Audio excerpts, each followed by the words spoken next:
கோவில்பட்டி சிறுவன் கொலை வழக்கில் அவரின் வீட்டின் பின்புறத்தில் வசித்து வந்த ஆட்டோ ஓட்டுநரை போலீசார் கைது செய்துள்ளனர்.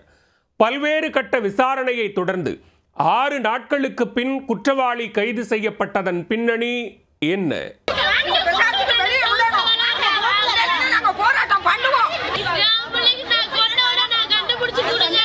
நியாயம் கிடைக்கல, நான் அதுக்காக போயிட்டு இருக்கேன். எனக்கு நியாயம் கிடைக்கும்ன்றதுக்காக நான் போயிட்டு இருக்கேன். அவங்கள மட்டும் கண்டுபிடிக்க சொல்லுங்க. அதுக்காண்டி இவங்க கொலை பண்ணாங்க அடிச்சு நீ ஒத்துக்கோன்னு சொல்றாங்க. அதெல்லாம் நியாயமே கிடையாது.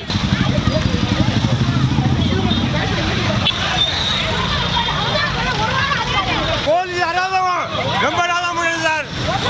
கேட்கறது நாள் இல்லையா?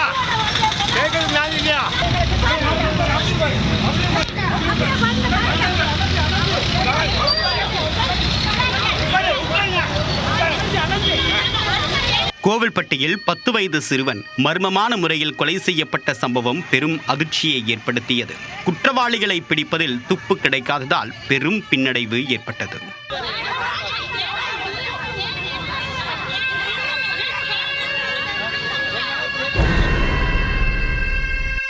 பத்து தனிப்படைகள் அமைத்து தீவிர விசாரணை மேற்கொண்டதில் சிறுவனின் பக்கத்து வீட்டில் வசித்து வந்தவர் தற்போது கைது செய்யப்பட்டுள்ளார்.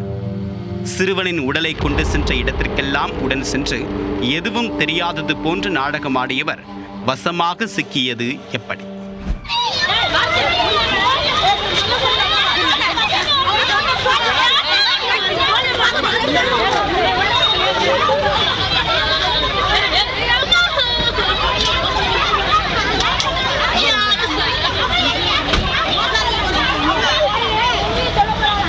தூத்துக்குடி மாவட்டம் கோவில்பட்டியில் உள்ள காந்திநகர் பகுதியை சேர்ந்த 5ஆம் வகுப்பு மாணவர் கடந்த 9ஆம் தேதி தன்னுடைய வீட்டில் டிவி பார்த்து கொண்டிருந்தார். தனியாக இருந்தவர் காலை 10 மணிக்கு காணாமல் போன நிலையில் மறுநாள் அதிகாலை 5:30 மணிக்கு பக்கத்து வீட்டு மொட்டை மாடியில் சடலமாக கண்டெடுக்கப்பட்டார்.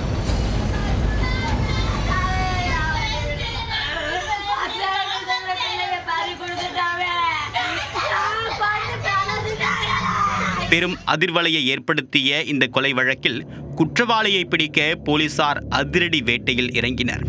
தொடர்ந்து சல்லடை போட்டு தேடியும் போலீசாருக்கு எந்தவிதமான துப்பும் கிடைக்கவில்லை. சிறுவன் காணாமல் போன போது அணிந்திருந்த 1.5 சவரன் தங்க நகை காணாமல் போயின. இதனால் நகைக்காக கொலை செய்யப்பட்டாரா அல்லது வேறு ஏதும் காரணமா என்பது குறித்து கோவில்பட்டி மேற்கு காவல் நிலைய போலீசார் வழக்கு பதிவு செய்து விசாரணை மேற்கொண்டனர். இருப்பினும் குற்றவாளியை நெருங்க முடியாததால் தூத்துக்குடி மாவட்ட எஸ்பி ஆல்பர்ட் ஜான் தலைமையில் 2 ADSPக்கள் மற்றும் 4 DSPக்கள் மற்றும் தூத்துக்குடி நெல்லை போலீசார் என்று 10 தனிப்படைகள் அமைக்கப்பட்டு விசாரணை தீவிரப்படுத்தப்பட்டது. சிறுவன் வீட்டு பகுதியில் உள்ள அனைத்து வீடுகளிலும் சோதனை நடத்திய போலீசார் 50க்கும் மேற்பட்டவர்களை அழைத்து தனித்தனியாக விசாரணை மேற்கொண்டனர். அதில் 9 பேரை ரகசிய இடத்தில் வைத்து துருவி விசாரணை நடத்தினர். இருந்த போதும் குற்றவாளியை பிடிக்க முடியாததால் கடந்த 12ஆம் தேதி சிறுவனின் பெற்றோர் மற்றும் அவரின் தாத்தா என்று 3 பேர் விஷம் குடித்து தற்கொலைக்கு முயன்றனர். நீதி 12 மணி கிடைக்கணும். இல்ல நான் உயிரோடு இருக்க மாட்டேன். என் செத்த பிள்ளை வராது. ஆனா இம்பிளைக்கு செத்ததுக்கு நீதி கிடைக்கணும். நான் உயிரோடு இருக்க மாட்டேன். நீதி கிடைக்கிற பிள்ளை உடனே கண்டுபிடிச்சு கொடுங்க யாரு கொண்டான்னு. நாளை இருக்காதீங்க, நாளை கடத்தாதீங்க. என் பிள்ளை செத்தவங்க தப்பிச்சு போயிருவாங்க. நாளை மட்டும் கடத்தாதீங்க. உடனடியாக உறவினர்கள் அவர்களை தடுத்து நிறுத்தி 3 பேரின் உயிரையும் காப்பாற்றினர். 6 நாட்களாகியும் சிறுவன் கொலை வழக்கில் குற்றவாளி சிக்காததால் உறவினர்கள் ஆத்திரமடைந்தனர். அதே வேளையில் குற்றவாளியை பிடிக்க முடியாமல் அந்த பகுதியை சேர்ந்தவர்களை குற்றத்தை ஒப்புக்கொள்ளும்படி போலீசார் அடித்து மிரட்டியதாகவும் குற்றம் சாட்டப்பட்டது.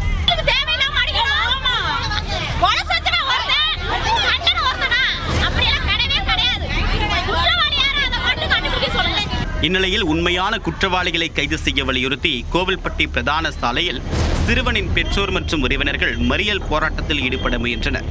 அவர்களை வலுக்கட்டாயமாக கைது செய்த போலீசார் வாகனத்தில் ஏற்றி அங்கிருந்து அப்புறப்படுத்தினர்.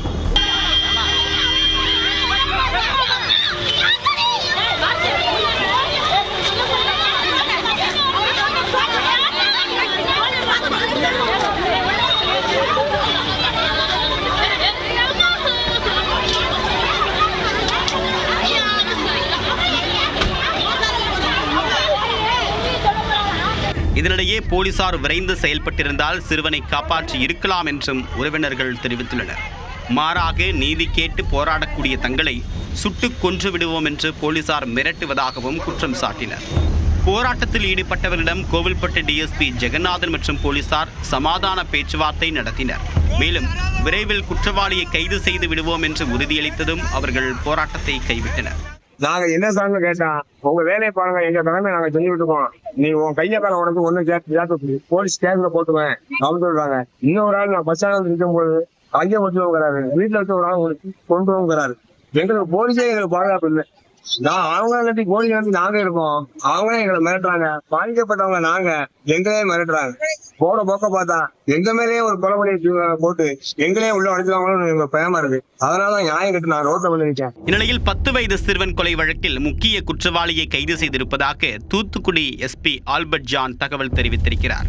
சிறுவன் கொலை வழக்கில் அவரின் வீட்டின் பின்புறம் வசிக்கக்கூடிய ஆட்டோ டிரைவர் கருப்பசாமி என்பவர்தான் குற்றவாளி என்பது உறுதியாகி இருப்பதாக போலீசார் தெரிவித்துள்ளனர். இவர் சம்பவத்தன்று சிறுவனை பலவந்தமாக பாலியல் துன்புறுத்தலுக்கு உள்ளாக்கியதால் மூச்சு திணறல் ஏற்பட்டு உயிரிழந்ததாக கூறப்படுகிறது. இந்த வழக்கு தொடர்பாக போலீசார் அந்த பகுதியில் இருந்த இளைஞர்கள் மற்றும் சிறுவர்களை அழைத்து விசாரித்துள்ளனர். அப்போது ஆட்டோ டிரைவர் கருப்பசாமி பற்றி சில தகவல்களை கொடுத்துள்ளனர். அதன் அடிப்படையில் போலீசார் நடத்திய கிடுக்குப்பிடி விசாரணையில் ஆட்டோ டிரைவர் கருப்பசாமி தான் முக்கிய குற்றவாளி என்பதை அடையாளம் கண்டு கொண்டதாக போலீசார் தெரிவித்துள்ளனர். மேலும் சிறுவன் காணாமல் போனது முதல் அவருடைய உடலை அரசு மருத்துவமனைக்கு கொண்டு சென்றது வரை ஆட்டோ டிரைவர் கருப்பசாமி உடன் இருந்ததாக போலீசார் தெரிவித்துள்ளனர்.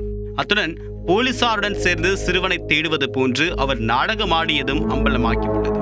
கைது செய்யப்பட்டுள்ள ஆட்டோ ஓட்டுநர் கருப்பசாமி கொலை செய்யப்பட்ட சிறுவனின் உறவினர் என்பதும் குறிப்பிடத்தக்கது.